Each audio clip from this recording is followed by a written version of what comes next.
तो वो भाई बोलते नहीं सुना नहीं सकते ऐसा, बाबा डायरेक्ट बाप से ही सुनो बोले आप। नहीं, बाबा के वर्षन्स किसी को भी सुना सकते हैं, मिक्स करके नहीं सुनाना। और बाबा ज्ञान चर्चा जब चलती है तो बाबा भाइयों से सुनना है या नहीं? चर्चा चलती है ना, चर्चा चलती है। जो चर्चा की जाएगी तो एक चर्चा करेगा, दूसरा उसका जवाब देगा, या दूसरा चर्चा करेगा, तीसरा उसका जवाब देगा। उसमें भाइयों को अलग कर देना है क्या? हाँ, वो मुरली का जो क्लैरिफिकेशन करने बैठ जाते हैं वो नहीं करने देना किसी को, चाहे भाई हो चाहे बहन हो। ट्रांसलेशन करने की बात अलग है। भाव की मुरली लगाई तो किसी ने पढ़ के सुनाना चाहिए या नहीं? तो हमें तो पता है कि जो पढ़ करके सुनाई जाती है वो थर्ड क्लास माल है, जो टैप रिकॉर्ड में सुनाई जाती है वो सेकंड क्लास माल है? हाँ, और टीवी में बैठ के देखते हैं वो गुड सेकंड क्लास है। तो जब अच्छा मिल रहा है तो खराब कौन लेगा?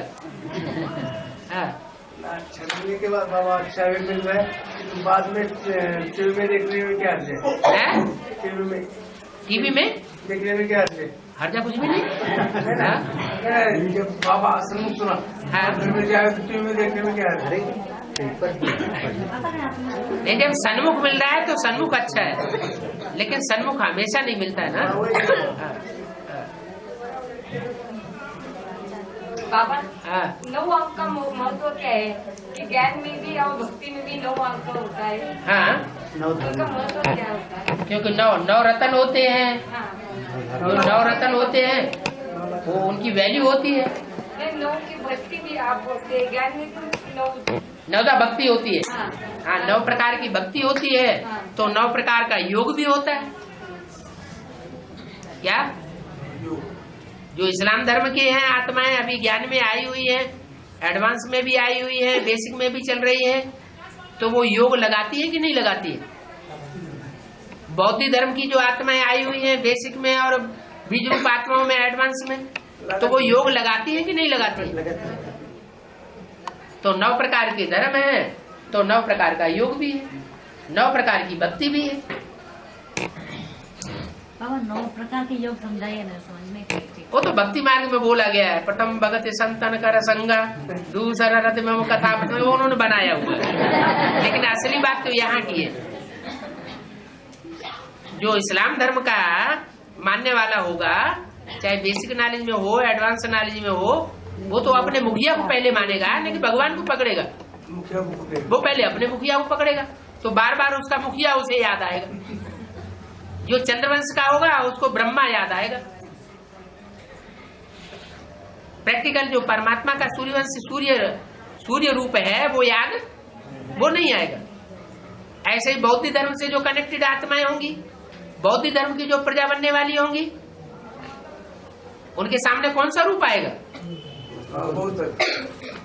बौद्ध का रूप उनके सामने आ जाएगा। चाहे आधार मूर्त नारायण का रूप सामने आए, चाहे बीज रूप आत्मा का रूप सामने आए। 63 जन्मों के हिसाब किताब है ना। जो आत्माएं जहां जहां जिस धर्म में कन्वर्ट हो गई, तो कन्वर्ट होने के बाद उन्होंने जिस स्वरूप को प्रियरिटी दी, महत्व दिया, वो यहाँ संगम में सूट होता रहता है। हाँ जी बाबा, अमृत में ले दृष्टि का कैसेट लगा के बैठे सब। आप जब अपने बच्चे को याद करते हैं तो बच्चे का चित्र लगा करके बैठते हैं क्या? है? चित्र लगा के बैठते हैं? नींद आती है बाबा कभी कभी। क्यों आती है? माने सच्ची लगन कहीं दूसरी जगह लगी हुई है। जब सच्ची लगन नहीं होती है तो दुनिया भर के उपाय किए जाते हैं, और जहाँ सच्ची लगन लगी हुई होती है वहाँ कोई भी उपाय करने की, बच्चा बीमार हो जाता है, जब ज्यादा बीमार हो जाता है, हॉस्पिटलाइज हो जाता है, तो माता को नींद आती है? नहीं आती। अब शिव बाबा तुम्हारा बच्चा बना नहीं होगा पक्का? क्या है? शिव बाबा तुम्हारा बच्चा बनता है ना?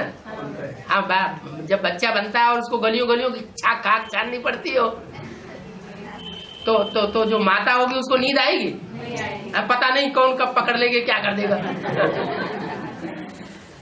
हाँ जी। और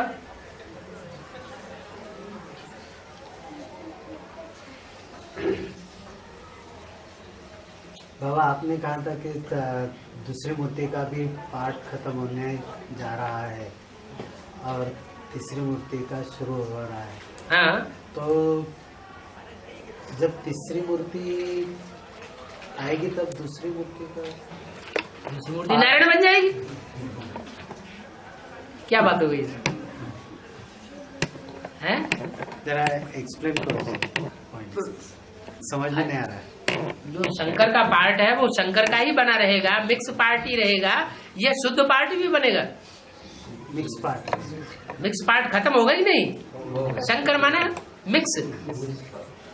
तो ब्रह्मा की सोल भी है, राम का अधूरा रूप भी है और शिव का संपन्न रूप भी है। तो तीनों रूप रहेंगे या सिर्फ एक नारायण का संपन्न रूप रहेगा? शंकर ऐसा देवता है जिसकी ग्लानि है शास्त्रों में, लेकिन नारायण ऐसा संपन्न देवता है जिसकी शास्त्रों में भी कोई ग्लानि नहीं है।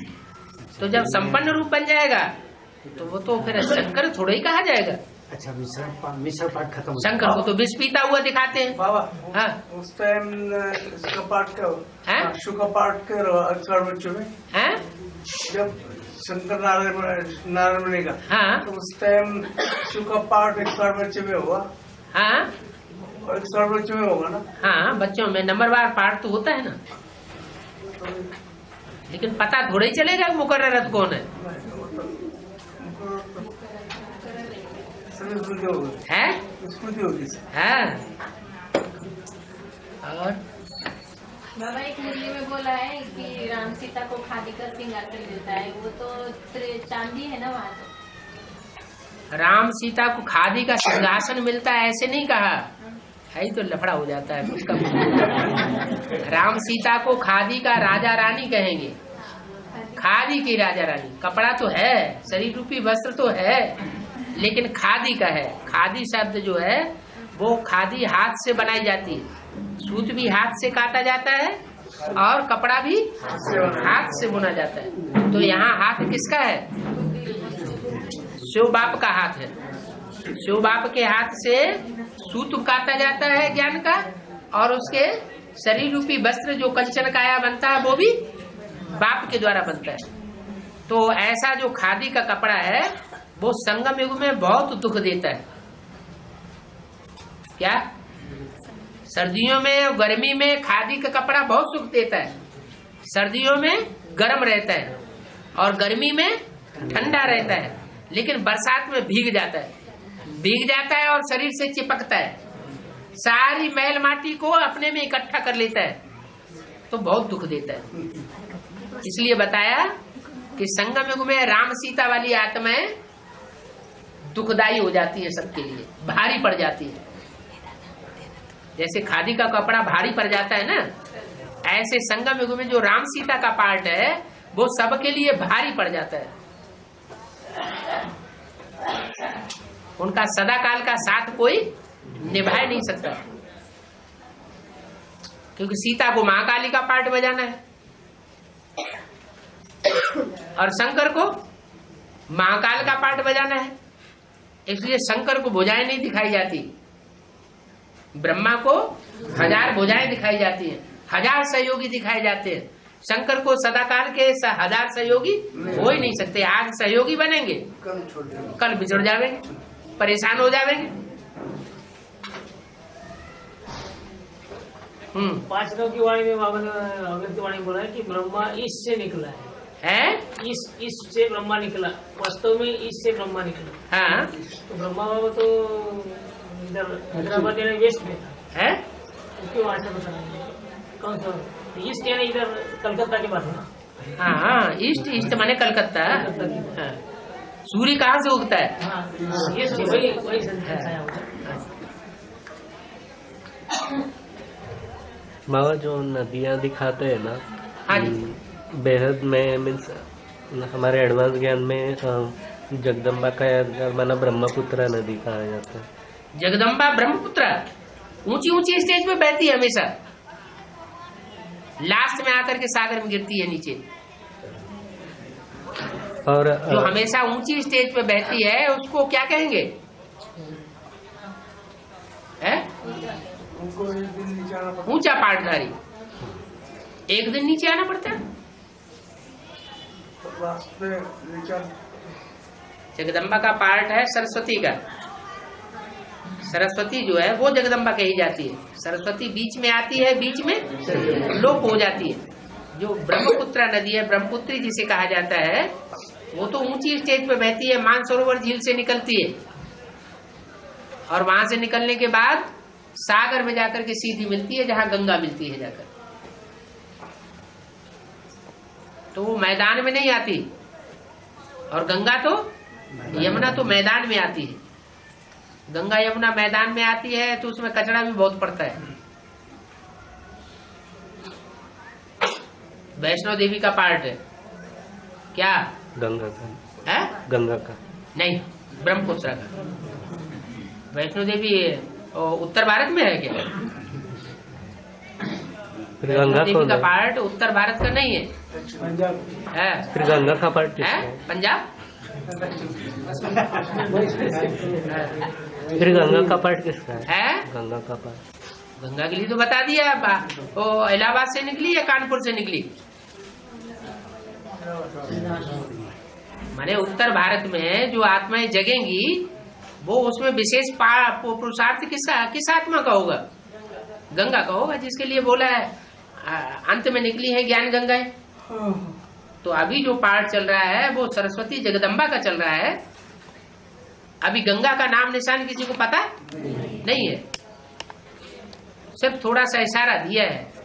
गंगा कहाँ से निकली? कानपुर से निकली या इलाहाबाद से निकली? बढ़ता जाता है। और आत्मा जो है, आत्मा के अमंगोत्साह बढ़ने से पावर उसमें बढ़ती है। याद से जितना हम निराकारी स्टेज में रहेंगे उतना निर्विकारी निरहंकारी बनेंगे, उतना आत्मा में पावर आएगी। और शरीर जो है वो तो रावण की बनाई हुई चीज है। पैदाइश कहाँ की है? ये पैदाइश गुमूत की पैदाइश है ना, तो वो नहीं सुधर सकता। वो तब तक नहीं सुधरेगा जब तक बर्फ के अंदर दबेगा नहीं। या तो ऐसा पुरुषार्थ हो कि बिल्कुल संकल्पों को जाम कर दे, एकदम निराकारी स्टेज बन जाए। तो माया निराकारी स्टेज बनने नहीं देती। थोड़ा कोशिश करते हैं, बैठते हैं 2-5 मिनट और कोई न कोई संकल्प बीच में आया टपकता है।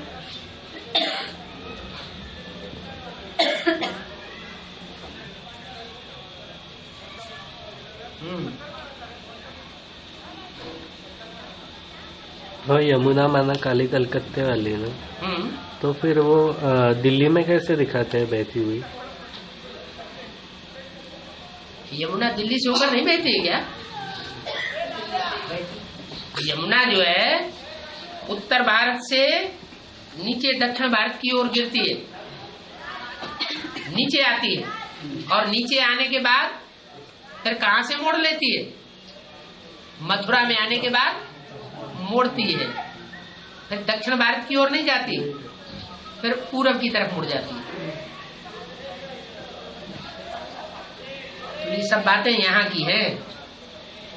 दक्षिण भारत की संस्कृति विदेशी संस्कृति बताइए। यमुना सीधी दक्षिण भारत माने विदेशी संस्कृति की तरफ उतरती है, माने व्यभिचार की ओर उतरती है।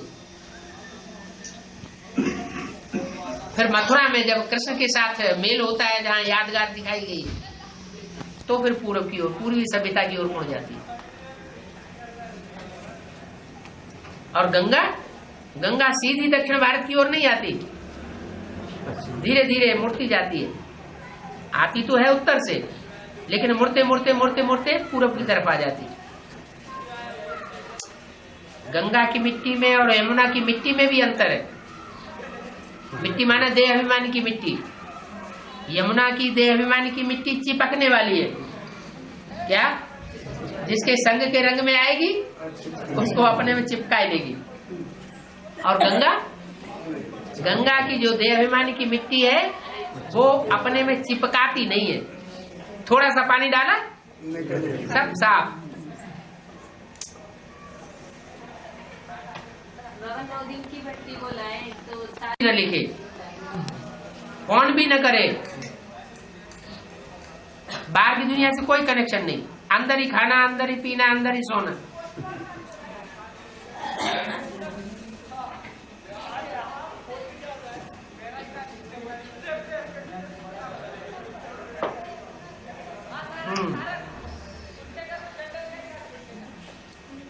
भट्ठी में जाए और दुनियावी कोई संकल्प ना आए, बहुत खुशी में रहे, तो समझो देवी देवता सनातन धर्म की पक्का फाउंडेशन पड़ रहा है। और भट्ठी में गया और बाहर की दुनिया याद आती रही और संकल्प विकल्प चलते रहे और हालत खराब होती रही, कहाँ आकर के मुर्गी खाने में बैठ गए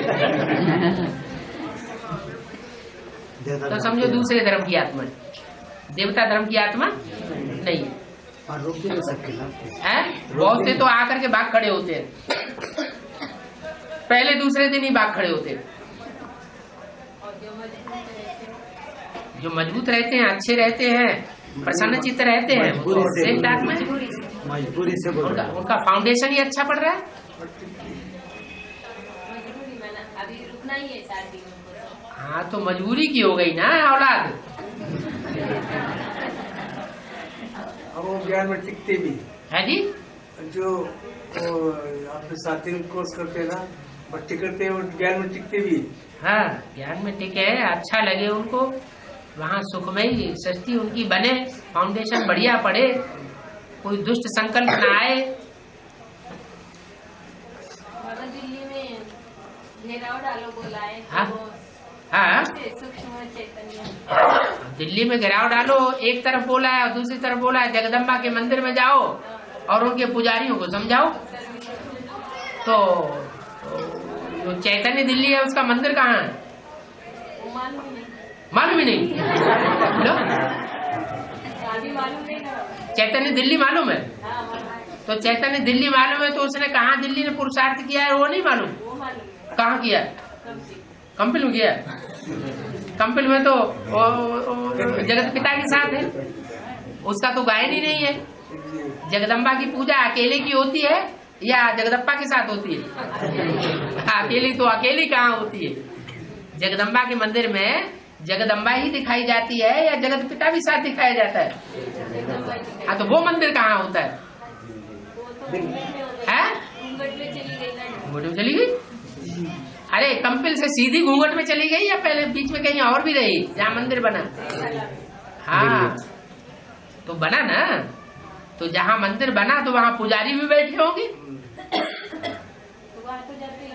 हैं? तो जाते हैं, उनकी सेवा करो जाके, उन पुजारियों की। अरे भाई जो चंद्रमा को फॉलो करने वाले होंगे वो चंद्रमा को भगवान मानेंगे या सूर्य को भगवान मानेंगे? चंद्रमा को भगवान मानेंगे। जो इस्लाम के पुजारी होंगे वो इब्राहिम को भगवान मानेंगे, भगवान तुल्य मानेंगे, या किसी और भी व्यक्ति को मानेंगे? और व्यक्ति को पहचानेंगे।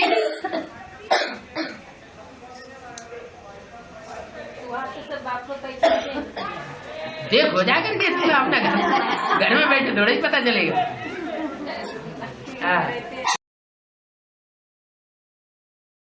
आने के बारे में तो चित्र नहीं उतना दिखाया है, उतना फोर्स नहीं देते। कल्प वृक्ष का चित्र है विदेशियों के लिए और सीढ़ी का चित्र है भारतवासियों के लिए। जो भारतवासी आत्माएं होंगी उन्हें सीढ़ी का चित्र ज्यादा अपील करेगा और उससे वो ज्यादा गहराई से समझेंगे, निश्चय बुद्धि बन जाएगी। जो विदेशी हैं उनके सामने झाड़ के चित्र पर समझाना चाहिए, क्योंकि विदेशी निवृत्ति मार्ग वाले हैं, वो प्रवृत्ति मार्ग वाले नहीं है। तो देवी और देवता वो तो प्रवृत्ति मार्ग वाले हैं। इसलिए झाड़ के चित्र में कहीं भी देवी देवता के बारे में उतना डिटेल में नहीं बताया। नहीं, सिख के बारे में है ना, सिख गुरु नानक के बारे में। वो सिख जो है वो कलयुगी धर्म है ना, कलयुगी धर्म है, इसलिए थोड़ा इतना मानते हैं कि हाँ एक नारी सदा ब्रह्मचारी, लेकिन पूरे पक्के तो नहीं रहते, क्योंकि विदेशियों के संग के रंग में सिख ज्यादा आए हैं। जैन और लोग- भारतवासियों के मुकाबले। जैनी लोग नहीं है। जैन धर्म तो कोई अलग से धर्म ही नहीं है। झाड़ के चित्र में कहीं जैन धर्म दिखाया है? नहीं, इसमें नहीं दिखा। जैन धर्म माना जित, जित माना जीतना, और जीतने वाले का नाम रख दिया जैन, जिन, और जिनके जो फॉलोअर्स हैं उनका नाम रखा गया जैन। एक मात्रा बढ़ गई, जिन और जैन। ब्रह्मा और उनके बच्चे फॉलोअर ब्राह्मण, विष्णु और उनके बच्चे वैष्णव, शिव और उनके बच्चे शैव। एक मात्रा बढ़ी ना, तो फॉलोअर के अर्थ में या बच्चे के अर्थ में एक मात्रा बढ़ जाती है। इसलिए जिन माने इंद्रियों को जीतने वाले। तो इंद्रियों को जीतने वाले कोई दूसरे धर्म के हैं या हम खुद ही हैं? हम बच्चे ही तो इंद्रियों को जीतने वाले हैं। जो इंद्रियों को जीतने वाले हैं वो सच्चे जिन हैं, और जिनकी औलाद वो जैन कहेंगे। वो तो एक संप्रदाय बना लिया है। वास्तव में वो हमारी यादगार। दिलवाड़ा मंदिर जैनियों का मंदिर कहा जाता है, जैनियों ने बनाया है, लेकिन वास्तव में यादगार किसकी है? यादगार तो दिलवाड़ा मंदिर हमारी यादगार है ना, तो अलग नहीं है। इसलिए झाड़ के चित्र में जैन धर्म को अलग से नहीं दिखाया, बौद्ध धर्म को अलग से दिखाया है।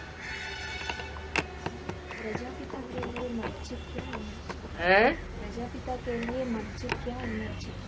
प्रजापिता के लिए क्या मर्ज है, क्या इमर्ज है?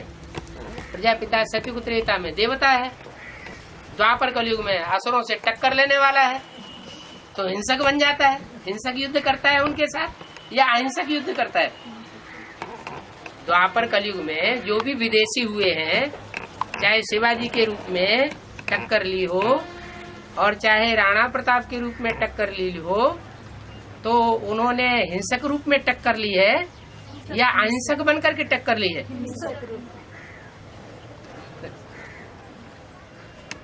तो वो हिंसकपना 2500 वर्ष तक मर्ज रहता है और 2500 वर्ष के बाद इमर्ज हो जाता है।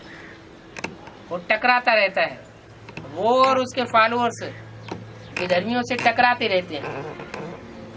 टकराते टकराते लास्ट जन्म में आके कमजोर बन जाते हैं।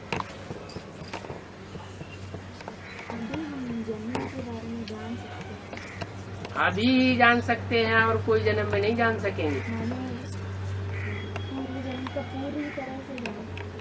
अरे पूर्व जन्म क्यों, अगले जन्म, अगले 84 जन्मों के बारे में जान सकते हैं।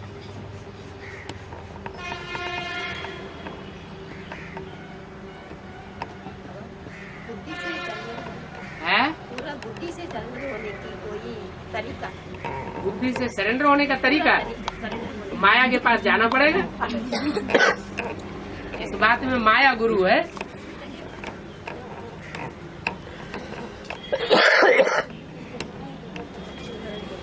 क्योंकि शिव बाप तो इतने साल हो गए मेहनत करते करते, बच्चे अभी तक सरेंडर नहीं हुए। कोई भी कहाँ सरेंडर? बुद्धि से कौन सरेंडर हुआ है? बुद्धि से कोई सरेंडर हो पाया है? कोई भी नहीं कर सकता। दुनिया का सबसे भारी विनाश प्रकृति करती है।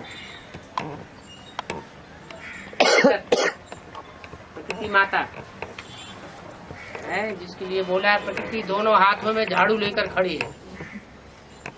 माने कोई व्यक्ति है ना, है प्रकृति देवी का रूप कही जाती है ना, फिर वो भी बुद्धि से सरेंडर नहीं होती। उसके तो बुद्धि से सरेंडर होने का सवाल ही नहीं, क्योंकि प्रकृति जड़त्वमयी बुद्धि होगी या चैतन्य बुद्धि होगी? जड़त्वमयी बुद्धि होती है। तो कहते हैं ना जड़ बुद्धि है, जड़ बुद्धि, भैंस बुद्धि। नंबरवार होती है। हाँ बिल्कुल नंबरवार सरेंडर होगी। पहले 8 हाँ जी, पहले 8 नहीं सरेंडर होंगे, उनसे भी पहले माया सरेंडर होगी। माया के बाद भी 8 सरेंडर। हाँ जी, अभी माया बुद्धि से सरेंडर हो गई। कहाँ सरेंडर हो गई? ये बोला है माया भी अब थक चुकी है। तंग आ गई है, प्रकृति भी तंग आ गई है। लेकिन प्रकृति जब तंग आ जाती है तो वो तो विकराल रूप धारण करती है, महाकाली का रूप धारण कर लेगी। जो भी कीड़े मकोड़े हैं, चाहे बेसिक नॉलेज में चाहे एडवांस नॉलेज में, उनका सफाया करेगी।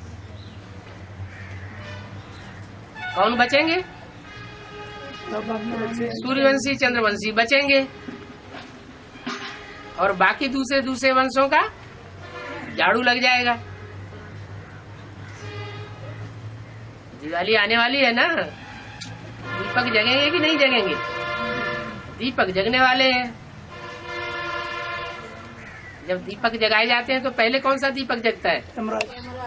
धर्मराज का दीपक पहले जगता है, और फिर उससे दूसरे दीपक टच किए जाते हैं। हाँ, टच होते जाते हैं, जगते जाते हैं। टच हो रहे हैं कि नहीं? हाँ, टच हो रहे हैं तो जगते जाते हैं। बुद्धि योग टच नहीं होता है तो जागृत नहीं होते हैं। लगन की बात है, लगाव की बात है।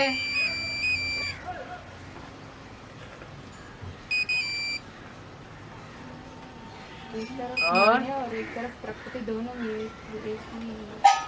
प्रकृति और माया, ये दोनों मिलकर के रावण के 10 सिर बनते हैं।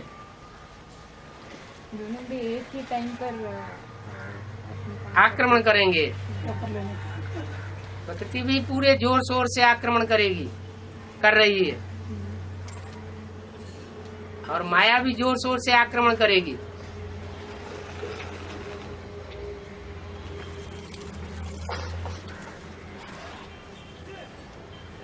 लेकिन जो बाप के बच्चे होंगे उनको छत्र छाया मिल जाएगी। बाप की छत्र छाया में ऐसे आराम से रहेंगे जैसे गोवर्धन पर्वत उठा लिया था, और ग्वाल वाले सब छत्र छाया में आराम से रहे थे।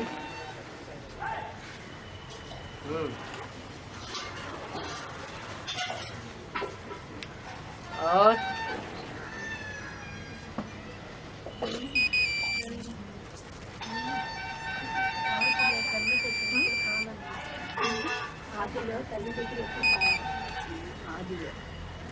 है आदि में रामवाल के साथ बच्चे वो माता से पालना नहीं ली। माता से पालना नहीं ली, ओरिजिनल माता से पालना नहीं ली, या टाइटलधारी माता से पालना नहीं ली? टाइटलधारी माता कौन? दादा लेखराज ब्रह्मा। और ओरिजिनल माता कौन है? जगदम्बा। तो पालना ली कि नहीं ली? उस समय जगदम्बा भी सात्विक रूप में थी, प्रजापिता भी सात्विक रूप में था। अभी शूटिंग जैसे जैसे गहरी होती जा रही है, वैसे जब तक प्रत्यक्षता नहीं होती नंबरवार, तब तक तामसी रूप। जब ब्रह्मा 1 सेकंड में विष्णु बन सकता है, ब्रह्मा तमो प्रधान और विष्णु सतो प्रधान, तो 1 सेकंड में ब्रह्मा से विष्णु बन सकता है, तो सारे ही 1 सेकंड में क्या बनेंगे? वेद के देवता बन जाएंगे।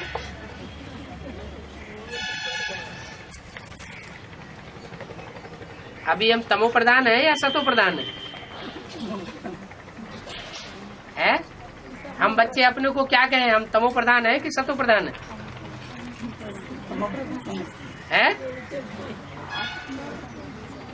सोचते हैं कि क्लास करते हैं तब तो सतो प्रधान है, घर में जाते हैं तो तमो प्रधान है? क्या है?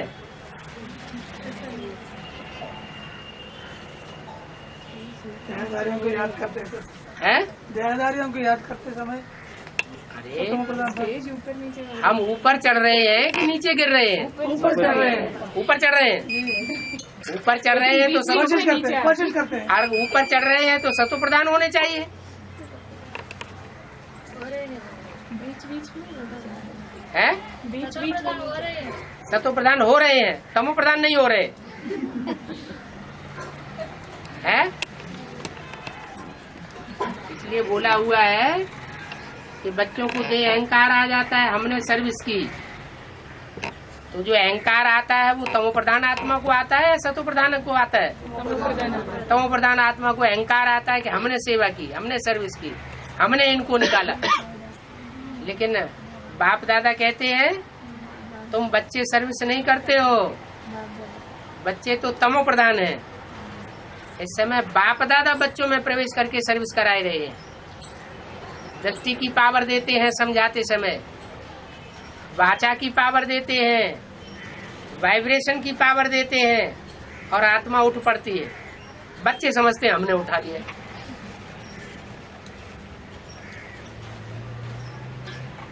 तमो प्रधान क्यों होते जा रहे हैं? कारण क्या है? नहीं, देवान तो पहले भी था, अभी भी है।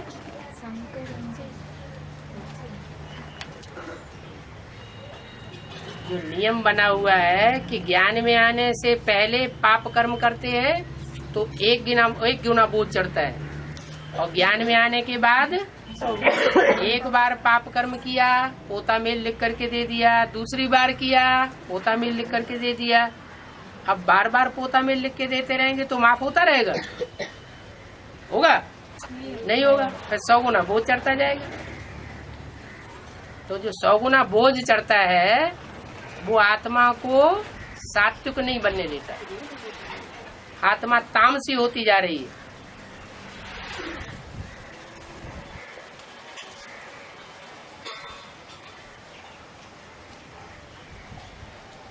तो जब बुद्धि से सरेंडर होंगे तो धक्क से खोपड़ा फोड़ दिया जाएगा।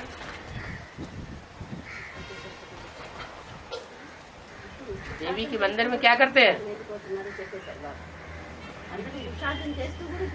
नारियल फोड़ते हैं ना। हाँ, और कुछ?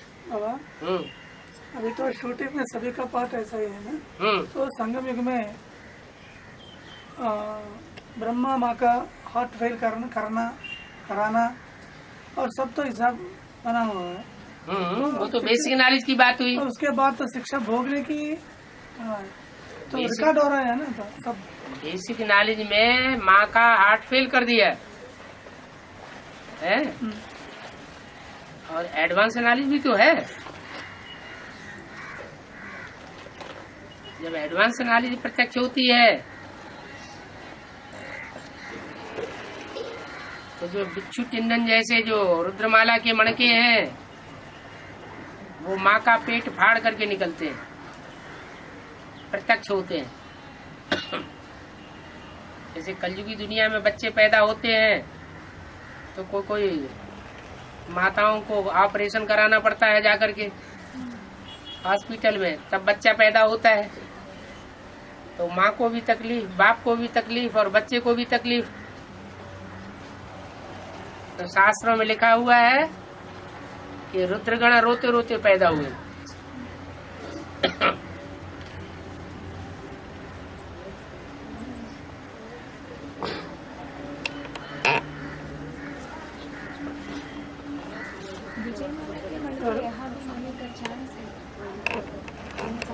रुद्रमाला में विजयमाला के मणके कहाँ से आएंगे? यहाँ आकर के सुनते हैं बेसिक नॉलेज वाले, वो तो सभी बेसिक नॉलेज वाले बैठे हुए हैं। तो 5% वाले अगर कोई ऐसे हैं जिन्होंने इस जन्म में बेसिक नॉलेज नहीं ली है तो पूर्व जन्म में ली होगी, लेकिन बेसिक नॉलेज तो सभी लेकर के आते हैं। तो बाप के मुख से दो शब्द निकलते हैं तो सुनते हैं तो रुद्रमाला में बाप के मुख से 2 शब्द भी सुनेंगे डायरेक्ट सन्मुख आकर के, सन्मुख आने माना स्तुति में बंद करके सुनना है। तो स्वर्ग में क्यों नहीं आवेंगे? सन्मुख का मतलब ऐसे नहीं है कि मुख के सामने बैठ गए तो सन्मुख है, नहीं। सन्मुख का मतलब है हाँ बुद्धि से सन्मुख, अंदर अंदर गालियां मारते रहे और ऐसे सामने बैठे हुए हों विपरीत संकल्प चलाते रहे तो उनको सन्मुख थोड़ा ही कहा जाएगा। वो विमुख है या सम्मुख है, सन्मुख है? उनको तो विमुख कहा जाएगा।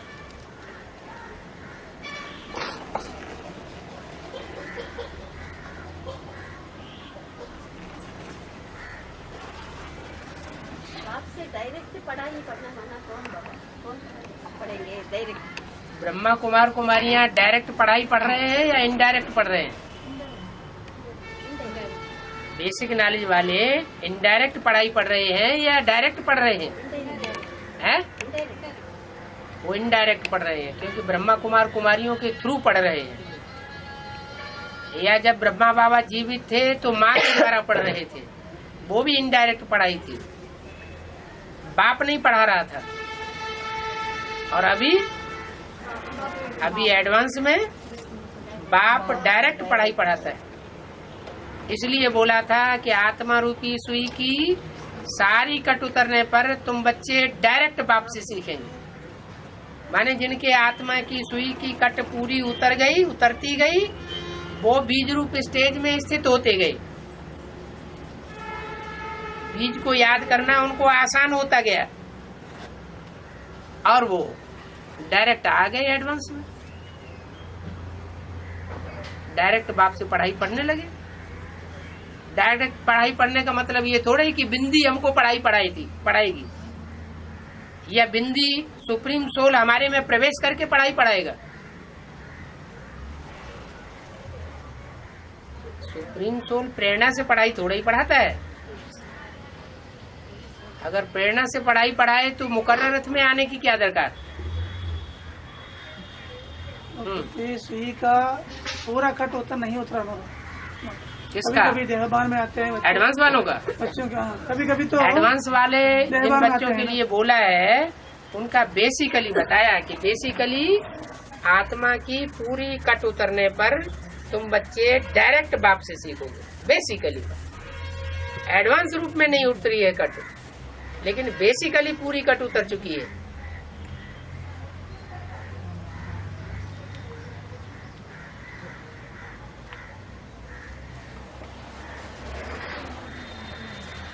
उतरने का और जैसे वहाँ ऊपर बेसिक नॉलेज सुनाई गई कि आत्मा 84 जन्म लेती है, आत्मा ज्योति बिंदु है, परमात्मा ज्योति बिंदु है, तो ये बेसिक नॉलेज हो गई। लेकिन यहाँ एडवांस में बताया जाता है आत्मा 84 जन्म कैसे कैसे लेती है, किस देश काल में जन्म हुआ, किस नाम रूप से जन्म हुआ, क्या क्या पार्ट बजाया, तो वो एडवांस नॉलेज। ऐसे ही सुप्रीम सोल वहाँ बताया गया ज्योति बिंदु है, और यहाँ बताया जाता है ज्योति बिंदु भी है, और ज्योति बिंदु होने के साथ साथ वो प्रैक्टिकल में पार्ट बजाने वाला भी है, प्रैक्टिकल पार्टधारी है। प्रैक्टिकल संबंध में आता है। संबंध जो साकार में होते हैं या निराकार में होते हैं? साकार में। तो वो बाप जो सुप्रीम सोल है वो प्रैक्टिकल साकार संबंध में आता है। संबंध इंद्रियों के द्वारा ही जोड़े जाते हैं, बिना इंद्रियों के कभी प्यार नहीं होता है। इंद्रियों से ही प्यार किया जाता है। माँ बाप उनका भी प्यार होता है, बाप बच्चे का भी प्यार होता है, भाई बहन का भी प्यार होता है, पति पत्नी का भी प्यार होता है, गुरु शिष्य का भी प्यार होता है, टीचर और स्टूडेंट का भी प्यार होता है। तो जो भी प्यार होते हैं और जो भी संसर्ग संपर्क संबंध होता है वो इंद्रियों के द्वारा ही होता है। तो प्रैक्टिकल संबंध में आता है बाप। तुम संग खाऊं, तुम संग खेलूं, तुम संग श्वासों श्वास साथ निभाऊं, ये प्रैक्टिकल बातें हैं। और वहाँ तो एडवांस है ही नहीं, हाँ तो बेसिक नॉलेज है। मोटी मोटी बातें समझ ली हैं, गहराई में समझा ही नहीं। उत्तर आ गया क्या? प्रश्न आ गया? लौकिक वाला संबंध रखना नहीं रखना थोड़ा क्यों मन में? लौकिक अलौकिक में बैलेंस रखना है ये नहीं बोला है क्या?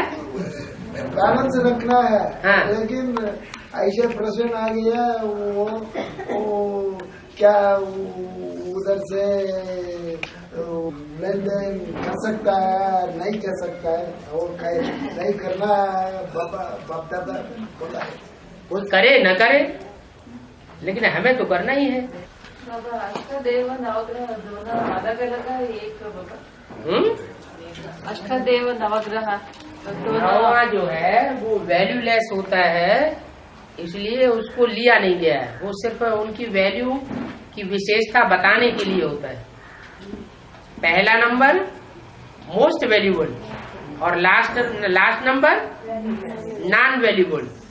इसलिए वो जो नॉन वैल्यूबल है वो अष्टदेवों में रखेंगे हैं? नहीं रखेंगे। लेकिन जब पूजा की जाती है तो प्योरिटी को उसने भी कुछ न कुछ अपनाया है, इसलिए 9 को रखा जाता है। हाँ। वो 9 ग्रह में वो लास्ट है राहु है ना, जो भी हो। हाँ। और भी मेरे को ये संपर्क में बाबा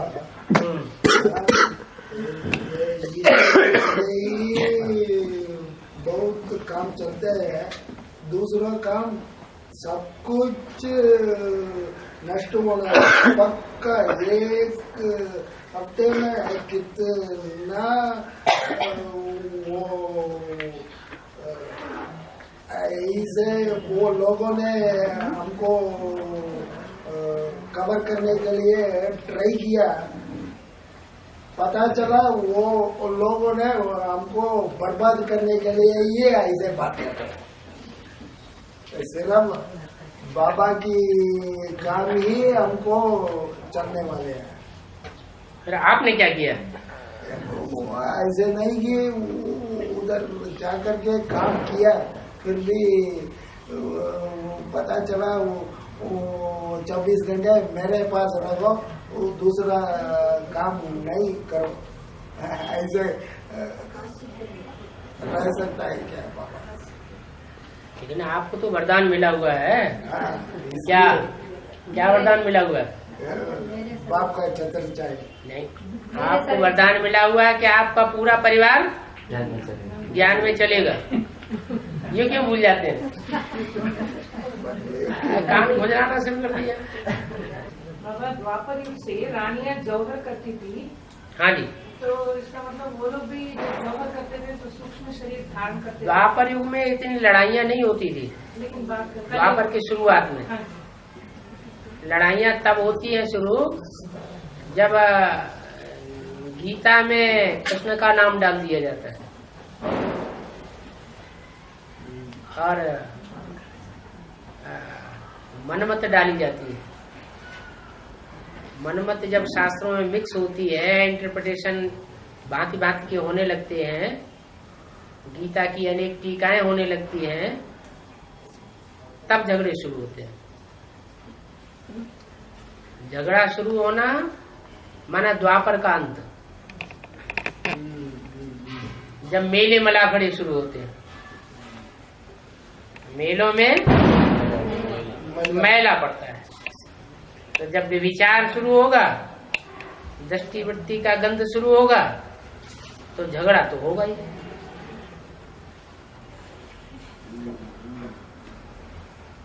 कलह युग कहा जाता है, वो बिगड़ करके कलयुग बन गया शब्द। कलह माना झगड़ा, कलह कलेश। इम्प्योरिटी से होता है झगड़ा, झगड़े का युग। और प्योरिटी में यूनिटी बनती है। यूनिटी माने माला बनती है। माला माना संगठित होकर के रहते हैं। पहले द्वापर में पारिवारिक व्यवस्था संगठित रूप में थी। बड़े बड़े परिवार होते थे, एक मुखिया होता था, एक मुखिया के कंट्रोल में सारा ही परिवार चलता था, क्योंकि अलग अलग अपने अपने कुटुंब बना बना के नहीं बैठते थे। नियत खराब नहीं थी उस समय। जौहर करती थी, तो फिर उनको अगले जन्म में सूक्ष्म शरीर थोड़ा समय लेना पड़ेगा ना? भावना देखी जाती है।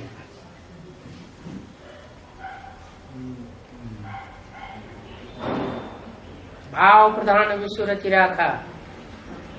कोई भी कर्म करते हैं उसके पीछे भावना क्या है? श्रेष्ठ भावना है, निष्कृष्ट भावना है। कर्म बल कैसा भी हो, लेकिन भावना श्रेष्ठ होनी चाहिए। इसलिए गीता में कहा है कि जो आत्मिक स्थिति में स्थित होता है वो सबसे श्रेष्ठ भावना है। आत्मिक स्थिति तो सारे संसार की भी हत्या कर देता है, कितना खराब काम है, तो भी उसके ऊपर कोई पाप नहीं लगता, और ये परमात्मा के कार्य में सहयोगी बन जाता है। अपना शरीर लेकर के नहीं आता है कर्म करने के लिए, कर्म करता भी है, दूसरे के शरीर में प्रवेश होकर के कर्म करके दिखाता है। जैसे ब्रह्मा के तन में प्रवेश होकर कर्म करके दिखाया। बच्चों से ये नहीं किया, मन में नहीं रखा कि बच्चे भी करके दिखाएं, मैं कर रहा हूं तो बच्चे भी करें, ये भावना नहीं रखी, मुझे करके दिखाना है। तो ब्रह्मा के द्वारा किया ना, निमित्त कौन बना? उसकी प्राप्ति किसको होगी? एक कर्म होता है, चाहे अच्छा कर्म हो चाहे बुरा कर्म हो, आसक्त होके किया जाता है तो उसकी प्राप्ति होती है, अनासक्त होके किया जाता है तो उसकी प्राप्ति नहीं। तो कर्म करने वाला तो है, लेकिन साक्षी दृष्टा के रूप में वो कर्म करता है, और ब्रह्मा की सोल जो है वो निमित्त बनती है, तो उसी को प्राप्ति होती है। जिसका शरीर है उसी को प्राप्ति होती है। शिव को तो अपना रथ ही नहीं है जो स्वार्थ हो और प्राप्ति हो।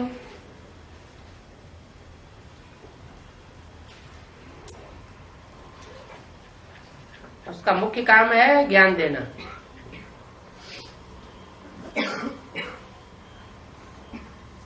अब जो करे तो पावे। करने के लिए शरीर चाहिए, अपना शरीर तो है नहीं। करने के लिए ब्रह्मा के रूप है और कराने के लिए बाप का रूप है। बाबा, ये मायापति और प्रजापिता बन सकता है सृष्टि रंगमंडप पर, एक ही पात्र करते हैं, तो क्या हिसाब है? बाकी नंबरवार 273 कैसे?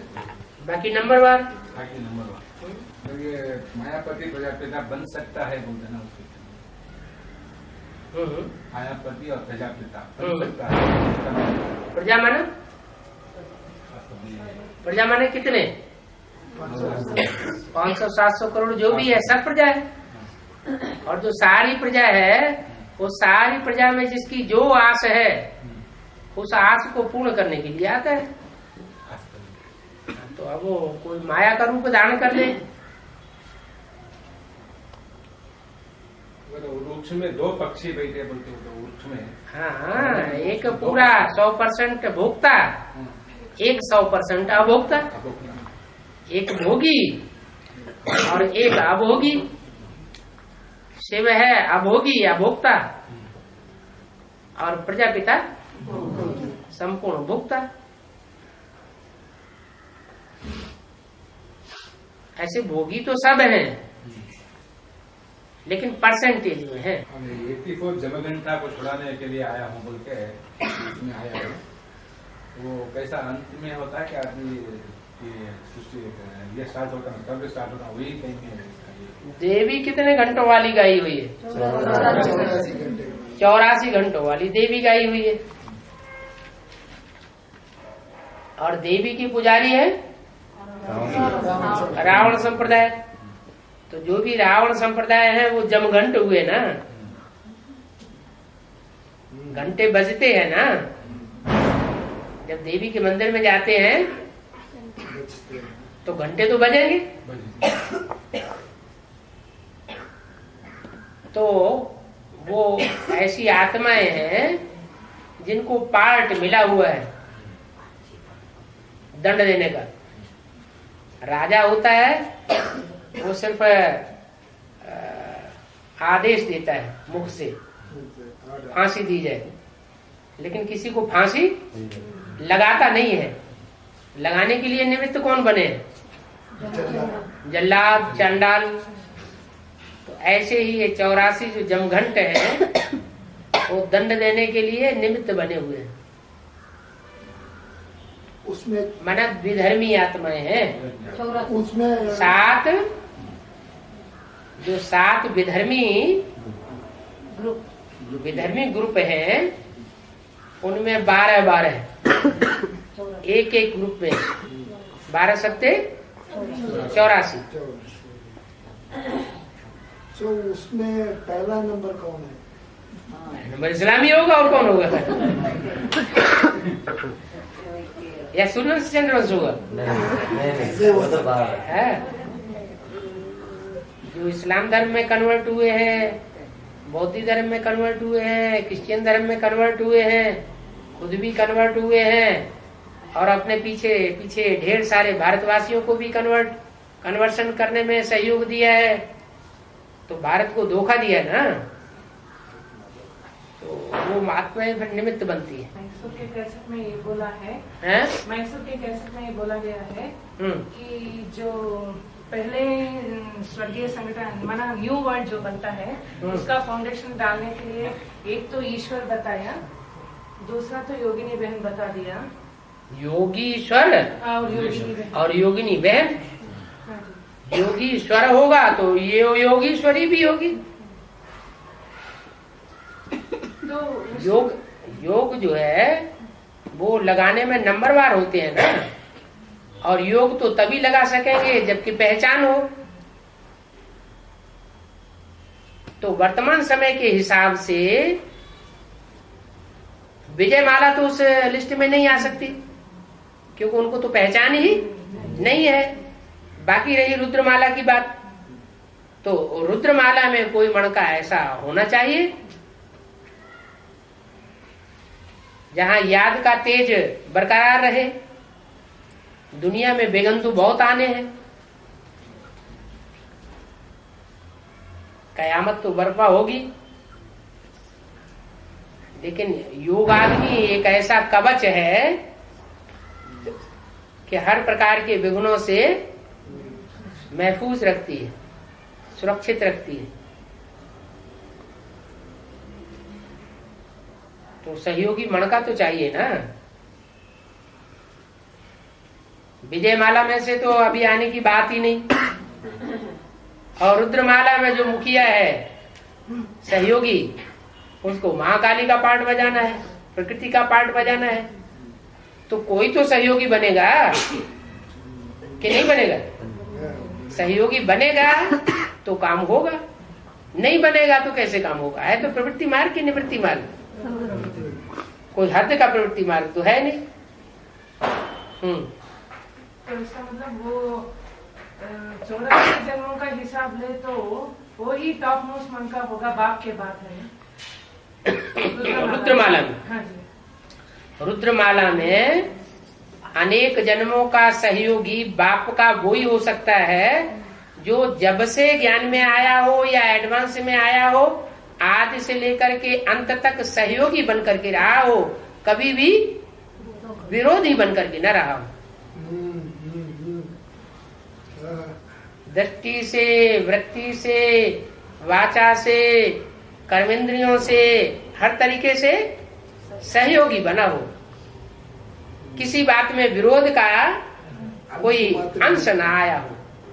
और सहयोग और स्नेह है, ये तो प्योरिटी से ही पैदाइश होती है इनकी।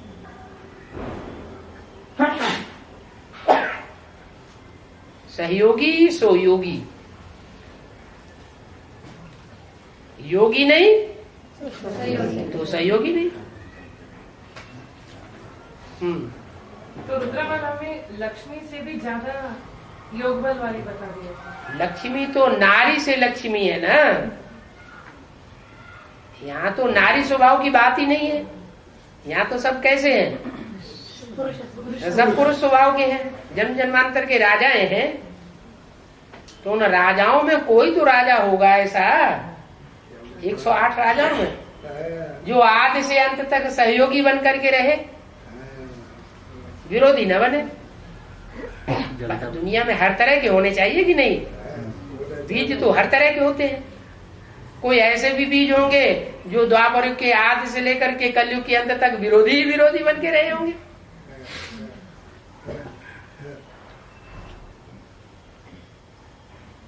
वैरायटी झाड़ है। वैरायटी झाड़ में वैरायटी पार्टधारी होने चाहिए, एक न मिले दूसरे से। ये भाई का प्रश्न है? ये भाई का प्रश्न है, बाप के सम्मुख का। तो उस भाई का प्रश्न है तो तुम ब्रह्मा बन जाओ। बाप के सम्मुख आकर एक बूंद भी सुनकर धारण कर लिया तो स्वर्ग में आ जाते हैं। आ जाते हैं। अगर बीच में शरीर छोड़ दिया तो अगले जन्म में आ जाएंगे। तो 9 लाख में आ जाएंगे या? हाँ 9 लाख में अगले जन्म में आ जाएंगे। 9 लाख में क्यों? अगले जन्म में नहीं है, उसके बाद अगला जन्म नहीं होगा क्या? जैसे ब्रह्मा बाबा की बात अलग है। ब्रह्मा बाबा तो शरीर छोड़ के वो देश में ना मेरे सन्मुख आकर, माने माँ के रूप में नहीं कहा या बाप के रूप में नहीं, ये नहीं कहा किस रूप में, मेरे सन्मुख आकर, चाहे माँ के रूप में या बाप के रूप में, सन्मुख आकर के। कोई ऐसे भी होते हैं सभा में आके बैठ जाते हैं लेकिन अंदर से विपरीत संकल्प चलाते हैं, विमुख होने के संकल्प चलाते हैं, तो उनको सन्मुख कहेंगे या विमुख कहेंगे? क्या कहेंगे? क्या कहेंगे? विमुख कहेंगे ना। उनकी बात नहीं हो रही है। जो मेरे सन्मुख आते हैं, एक सन्मुख होता है स्थूल रूप में आना और एक होता है ये वाइब्रेशन की बात है। तो स्थूल रूप में तो कोई सन्मुख आ जाए लेकिन अंदर से खार भरा हुआ हो तो उसको सन्मुख नहीं कहेंगे। जैसे बाबा के सामने हिंदू महासभा का मुखिया आ गया, सावरकर आया और चला गया मिल करके। बाबा कहते हैं स्वर्ग में थोड़ा ही आवेगा। सामने उसका मान सम्मान कर दिया, पीछे से ऐसे बोल दिया, ये स्वर्ग में थोड़ा ही आवेगा। क्यों?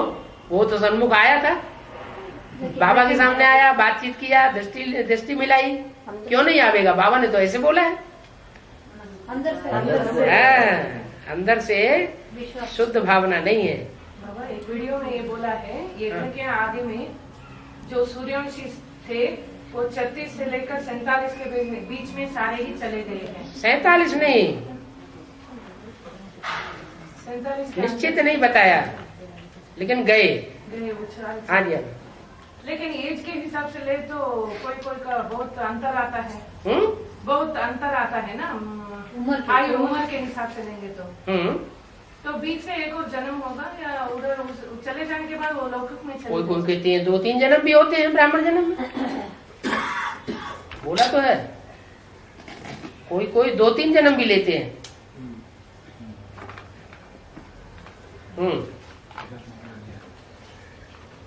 तो कैसे पता पड़ता है कि आदि में जो सूर्यवंशी थे वो चले? पता तो ऐसे ही पड़ेगा, वो थोड़ा सुनेंगे और थोड़ा सुनने से ही उनकी बुद्धि खिंच जाएगी। माना हमारे कुल का है, पूर्व जन्म में ले चुका है, खलास कर देगा। इसलिए सुरक्षा के लिए वहां गए थे ताकि पता न चले। सुरक्षा प्रदान की, सुरक्षा के हिसाब से पालना की। और वसुदेव देव की तो प्रत्यक्ष तरफ की जेल, वो तो जेल में ही रहे। कौन सी जेल है? विकार जेल है। दक्षिण भारत में जो एडवांस नॉलेज फैली है दक्षिण भारत में, उसमें बीज कौन है? इस्लाम बंद करो। कैसे? कैसे? पहले उन्होंने आकर के संदेश दिया। हाँ, बाबा भी चक्कर लगा गई थी उससे पहले, लेकिन बाबा के चक्कर लगाने से कुछ नहीं हुआ। लेकिन उस आत्मा ने जब आकर के फोर्स भरा, पहले खुद भट्टी की और भट्टी करके फोर्स लेकर के गया, तो सबसे पहले दक्षिण भारत में आके गिरा।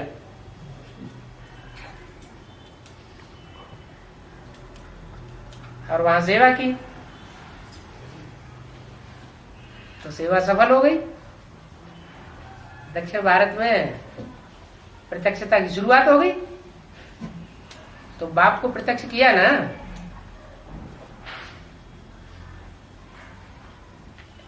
ये तो भारत के अंदर विदेश की बात है।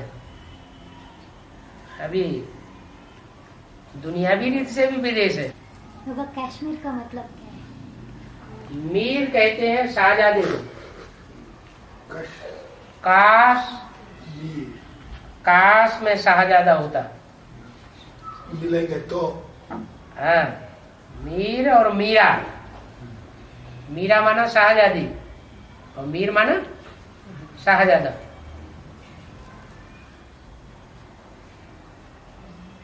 पाकिस्तान क्या चाहता है? कश्मीर को अपना बनाना चाहता है। और हिंदुस्तान कश्मीर को अपना बनाना चाहता है। बनाना क्या चाहता है कहाँ? और नाम के लिए अपना है, लेकिन अभी है तो दोनों का ही नहीं। पूरा आधिपत्य तो किसी का नहीं है।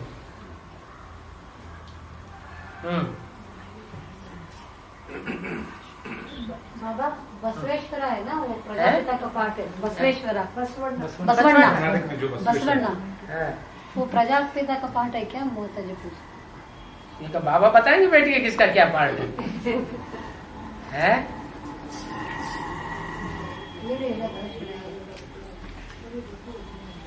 ये अन्ना और अन्नैया तो दक्षिण भारत में होते हैं। बसवन्ना, बसु संस्कृत में धन संपत्ति को कहते हैं।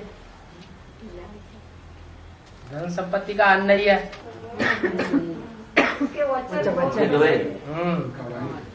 बाबा जब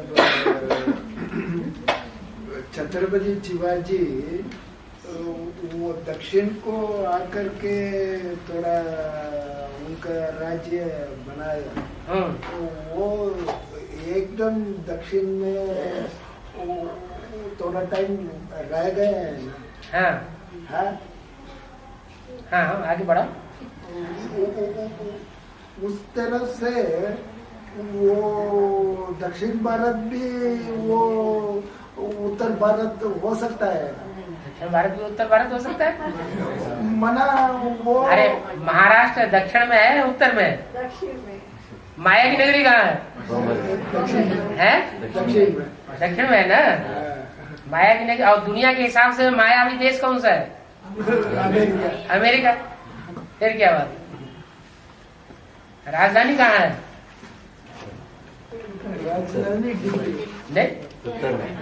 नहीं, महाराष्ट्र की राजधानी कहाँ है? मुंबई। इसलिए बोला है बम्बई है विनाशकारी और दिल्ली है स्थापनाकारी। ये कनेक्शन है। और बाबा लौकिक में ब्राह्मण बनते हैं ना, वो कौन से आधार पर बनते हैं? कौन से आधार पर बनते हैं? ऐसे चाणक्य ब्राह्मण हो गया। हाँ। राम वाली आत्मा लास्ट में ब्राह्मण बनता है। हाँ। तो लास्ट जन्म में ब्राह्मण बनती है जी। तो वो कौन से आधार? राम वाली आत्मा ही क्यों? कृष्ण वाली आत्मा ब्राह्मण नहीं बनती? ऐसे सभी जगदम्बा ब्राह्मण नहीं बनती है? हाँ, छोटी मम्मी ब्राह्मण नहीं बनती। वैसे सभी बनते हैं ना, वो आधार क्या है? वो सिर्फ भक्ति मार्ग में जैसे और तीर्थ स्थान वगैरह बना दिया, ऐसे ही वो एक मन की कल्पना के आधार पर बना दिया। वो सारा लागू होता है संगम युग में। भक्ति मार्ग में जो कुछ भी है वो सब लागू जरूर होता है संगम युग में। वहां 9 पुरी के ब्राह्मण है, तो यहाँ 9 धर्मों से कनेक्टेड 9 प्रकार के ब्राह्मण है। उन ब्राह्मणों के मुखिया भी हैं 9 ग्रुप के, तो वो ऋषि कहे जाते हैं। ऋषि माने पवित्र रहने वाले, पवित्रता का पुरुषार्थ करने वाले, तो मुखिया है। उन्हीं से फिर गोत्र चलता है।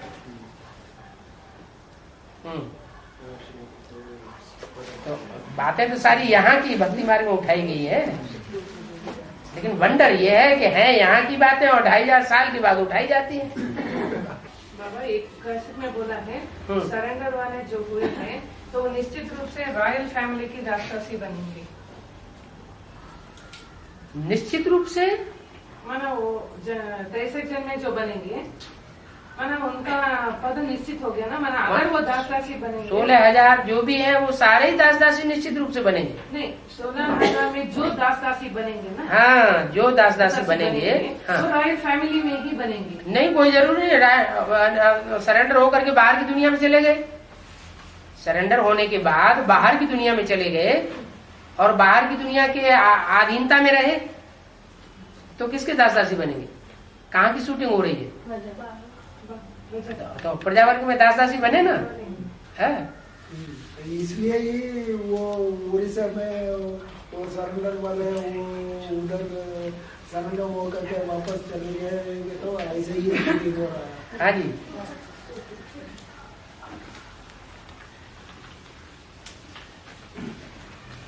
लेकिन जो सरेंडर नहीं हुए हैं वो तो सरेंडर कागज पे नहीं हुए, लेकिन मन बुद्धि से सरेंडर नहीं हो सकते क्या? सरेंडर हुए नहीं, लेकिन बाबा की एक एक बात को फॉलो करते हैं, मानते हैं, प्रैक्टिकल में चलते हैं, तो सरेंडर जैसे नहीं है बाबा की दृष्टि में। फिर अभी नहीं है, कारण या कारण है, उनको कोई बंधन है तो आगे चल के वो आगे बढ़ जाएंगे। बाप दादा की दुआएं तो ले रहे हैं ना। लास्ट में फास्ट नहीं जा सकते क्या? 16,000 की संख्या पूरी हो गई क्या? हाँ। ये बोला है मैं जो हूँ जैसा हूँ जिस रूप में पाठ बजा रही हूँ वो आर्ट के लिए लागू होती है ना, लेकिन अभी का है जब परीक्षा का टाइम होता है तभी का है। आर्ट के लिए लागू होता है? मैं जो हूँ जैसा हूँ वो आर्ट के लिए लागू होता है? बिगले बच्चे पहचानते हैं बोला। हाँ, मैं जो हूँ जैसा हूँ, जो पहचानेगा सो फॉलो भी करेगा, फॉलो करेगा तो उस ऊंच पद में आवेगा भी, पहचानेगा नहीं तो प्रैक्टिकल में फॉलो भी नहीं करेगा, फॉलो नहीं करेगा तो ऊंच पद पावेगा भी नहीं।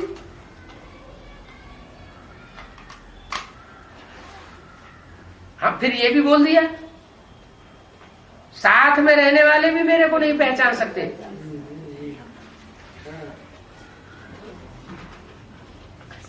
वो ऐसे ऐसे भी हैं।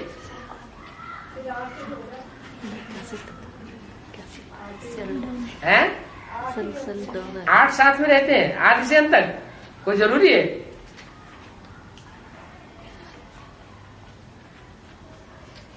साथ जो निभाया जाता है, तन से साथ निभाया जाता है, धन से साथ निभाया जाता है, समय से साथ निभाया जाता है, संपर्क में साथ निभाया जाता है, संबंध में भी साथ निभाया जाता है। इन सब प्रकार के संबंधों में जो परसेंटेज में ज्यादा साथ रहने वाले की लिस्ट में है वो भी मेरे को नहीं पहचान पाते।